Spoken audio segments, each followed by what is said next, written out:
नमस्कार स्टूडेंट, मैं हूं अरविंद कुमार और आप देख रहे हैं Arvind Kumar Hindi and English class. आज के वीडियो में हम आपको बताएंगे सुभाष चंद्र बोस जी का सही चित्रण, जो आपके बोर्ड में 3 अंक का पूछा जाता है। आपसे प्रश्न किस प्रकार से पूछेगा यह ध्यानपूर्वक देख लेना है।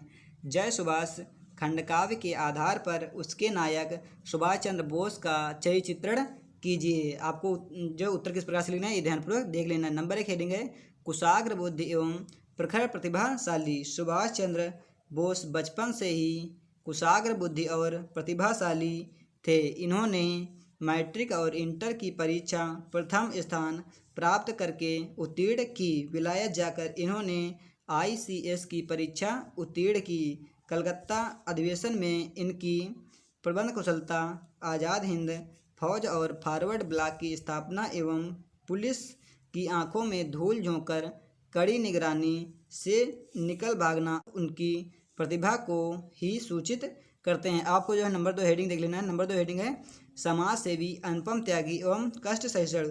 सुभाष मानव मात्र के सेवक थे। उन्होंने बंगाल में बाढ़ आने पर बाढ़ पीड़ितों की अपूर्व सहायता की। जाजपुर में महामारी के फैलने पर उन्होंने रोगियों की सेवा की। देश की स्वतंत्रता के लिए आह्वान होने पर इन्होंने ICS जैसे उच्च पद को छोड़कर महान त्याग का परिचय दिया। इनकी मानव सेवा के विषय में पांडे जी ने लिखा है, दुखी जनों का कष्ट कभी वह नहीं देख सकते थे। दोस्तों की सेवा करने में वह न कभी थकते थे। फिर से एक बार देख लेना है। दुखी जनों का कष्ट कभी वह नहीं देख सकते थे। दोस्तों की सेवा करने में वह न कभी थकते थे। नंबर 3 हेडिंग है स्वाभिमानी साहसी और निर्भीक। सुभाष में स्वाभिमान और निर्भीकता की भावना कूट कूट कर भरी हुई थी। वे किसी भी तरह अपने देश का अपमान नहीं सह सकते थे। छात्रावस्था में प्रोफेसर आटेन द्वारा भारतीयों की निंदा सुनकर उन्होंने आटेन के तमाचा जड़कर अपने स्वाभिमान का परिचय दिया। अब आपको नंबर 4 हेडिंग समझ लेना है महान देशभक्त और स्वतंत्रता प्रेमी। सुभाष देश की स्वाधीनता के अद्वितीय आराधक थे। उन्होंने गांधी जी और देशबंधु के आह्वान पर राष्ट्र की स्वतंत्रता के लिए अपनी समस्त जवानी अर्पित कर दी थी।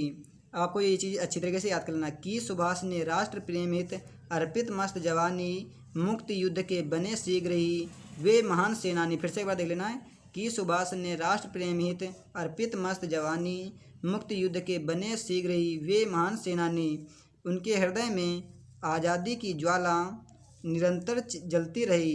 अनेक बार जेल यातनाएं सहने पर भी इन्होंने देश सेवा का व्रत नहीं छोड़ा। इन्होंने अनेक बार अपने प्राणों को खतरे में डाला, युद्ध किए और अंत में बलिदान हो गए। नंबर 5 हेडिंग है ओजस्वी वक्ता।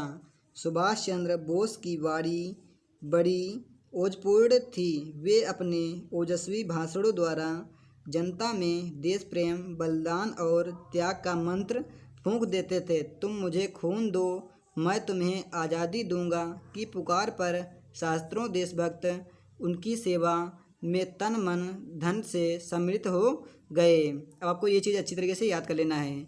लगी गूंजने बंग भूमि में उनकी प्रेरक वाणी मंत्रमुग्ध होते थे सुनकर उनको सारे प्राणी। फिर से एक बार देख लेना है। लगी गूंजने बंग भूमि में उनकी प्रेरक वाणी मंत्रमुग्ध होते थे सुनकर उसको सारे प्राणी।